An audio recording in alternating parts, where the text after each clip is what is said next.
Hi guys, it's me. As you probably know or don't know, I am a full-time influencer and I left my job about 2 months. So I've been officially self-employed for 2 months. I've been getting so many questions on how the transition has been, what being a full-time influencer is like, what the money is like as a full-time influencer, how balancing a full-time job and influencer work is like. So I thought I'd do a little Instagram questionnaire. I got a bunch of really good questions and I want to answer them all in this video today. Without further ado, let's go ahead and start answering those questions. What did you do before? Did you go to university? Yes, I went to Chapman University. I went there for 3 years. I graduated a year early because I wanted to start working right away. I was a business administration major and I did my emphasis in marketing. That's kind of how I started my social media marketing journey. What was your job before you became an influencer? I was a social media specialist at an Amazon advertising agency. My first role at the company was an advertising specialist, and then I later on moved to the creative department where I did social media for the company, and I was in that department for about 5 months before I took the plunge and quit my job. How long did you do social on the side before you made it your full-time job? I did it for almost 2 years. Started taking Instagram seriously around September of 2018. I started working on my Instagram probably midway through my senior year of college, but I wasn't really doing it seriously. It was just kind of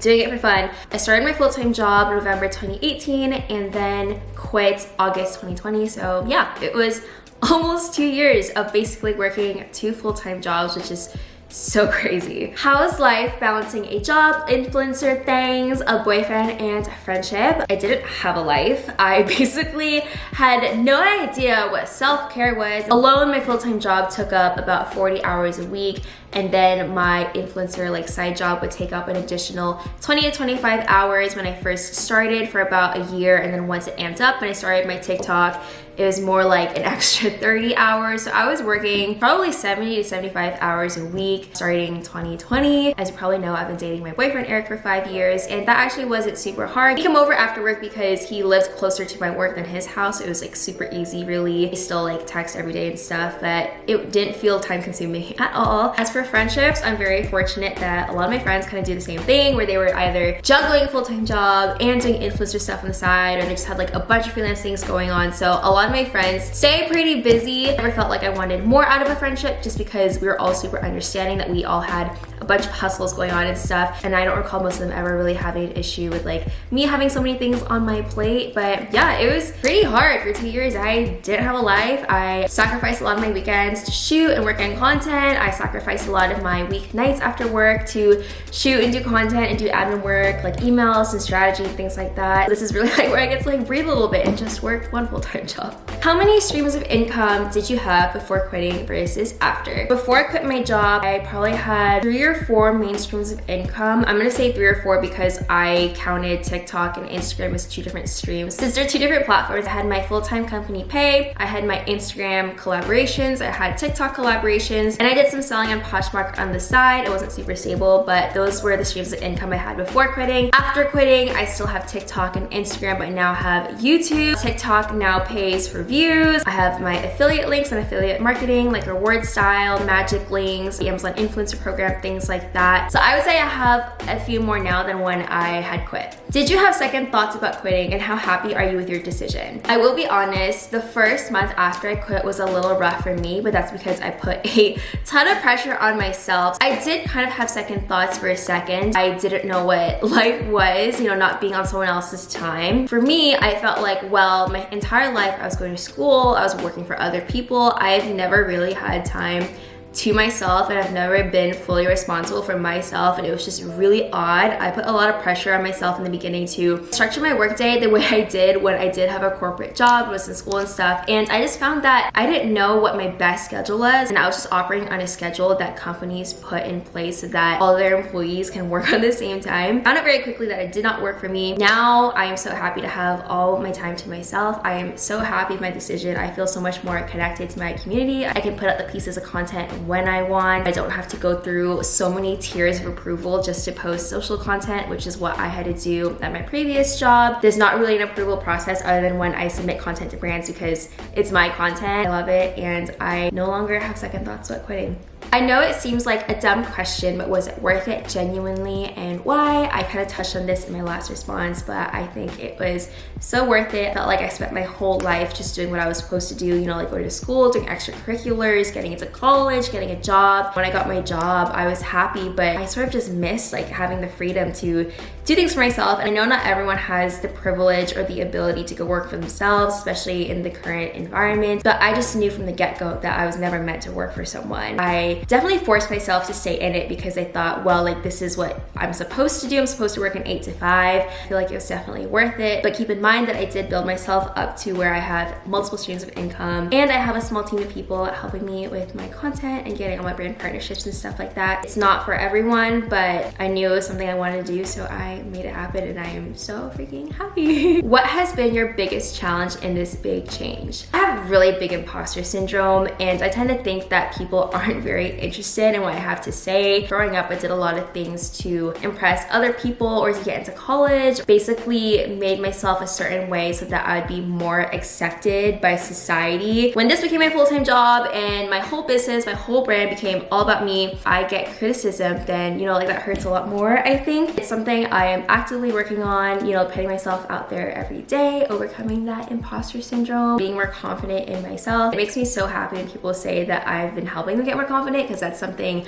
I'm actively working on as well. So it's like kind of crazy when I get comments like that. That's just been the biggest challenge, is just being confident enough to not delete content or not respond back to people who are being negative, and just, you know, being proud of the things I'm putting out, and also being confident enough to put my voice out there even if it is now open to criticism. Is money making hard compared to your 8 to 5 job? I honestly think that it's easier. Keep in mind that I've built myself up to a certain point where my income, even though it's unstable and I don't get a stable paycheck, it is pretty stable. I know roughly how much I'm gonna make every month. It's a good amount where I feel comfortable. When you have an 8 to 5, unless you have some sort of commission structure built into your pay structure, you are limited to a certain pay grade or salary. No matter what you're doing with the company, no matter how much work you're putting in, being an influencer, you get out of it what you put in. So if you want to get more partnerships and get paid more, you are in direct control of that. You can negotiate with the brands. You can determine how many brands you work with at a time. You can determine who you reach out to, things like that. So I would say it's kind of like a commission structure. If you put more work into it, the return is a lot bigger. Money making is a lot easier, and leaving my job was definitely a really good choice. I was confined to one salary, and now being an influencer, it's limitless. Like one month I might make a certain amount, and then the next month I might make like 3 times that amount. Unlimited potential when it comes to how much money you can make. Everyone says their manager found them, but how do you seek out a manager? In my case, I actually went to school with the person that manages me, so we were pretty familiar with each other. But I do have a lot of other friends that did go seek out their own management. Before I signed with my current manager, I was actively like shopping management, as you could say. I would go to their Instagrams and then find a link to their website, and most of these agencies, they will have a form where you could like basically put in all your information, your handles, all that stuff, and say why you're interested in being managed by them. I know a few groups in LA definitely do that, and that's how a few of my friends have gotten signed with management. I know a lot of people also ask their fellow influencer friends who they're managed with and how their experience has been and things like that, so you can also go that route. People will also go to influencer profiles and see what their email addresses are. If mine was like Vila Wong at like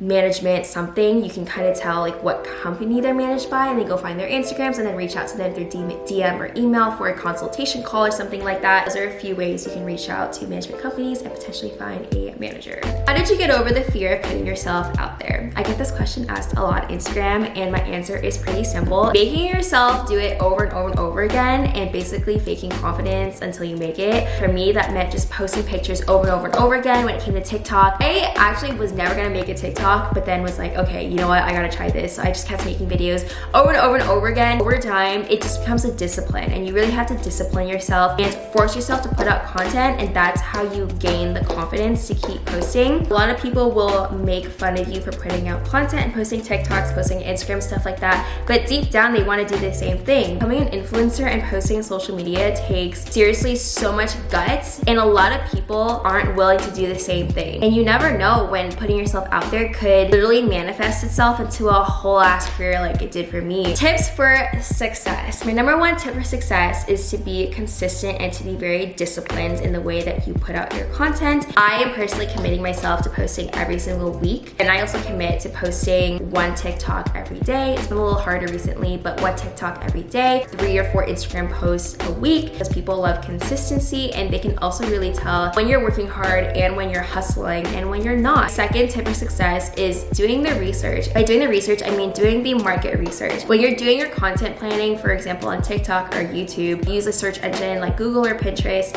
to go see what people are interested in. You can even use a tool like Google Trends and type in certain keywords to see what people are searching about that keyword. You have to be very strategic. You can't just put out random bits of content that people don't care about. You also can't make it all about yourself, because if people are coming to your channel for a certain thing, for example, educational videos on the topic of fashion, or for in my case, like photo hacks, photo tips, you can't all of a sudden just make it all about yourself. They're not there for you. You can create videos about yourself and weave them in, cultivate a loyal audience, but ultimately they're there for your photo tricks and tips, so you gotta keep giving them that and then ask them to do something for you, like follow you to another channel or something like that. That's the end of this video. There were so many questions, so I probably will have to do a part 2, but I hope you enjoyed this video. If you like this video, give it a big thumbs up and subscribe to my channel. Leave a comment below as to what you want to see next on my channel, and yeah, I hope you guys have a great week, and I will see you guys next week with a new video.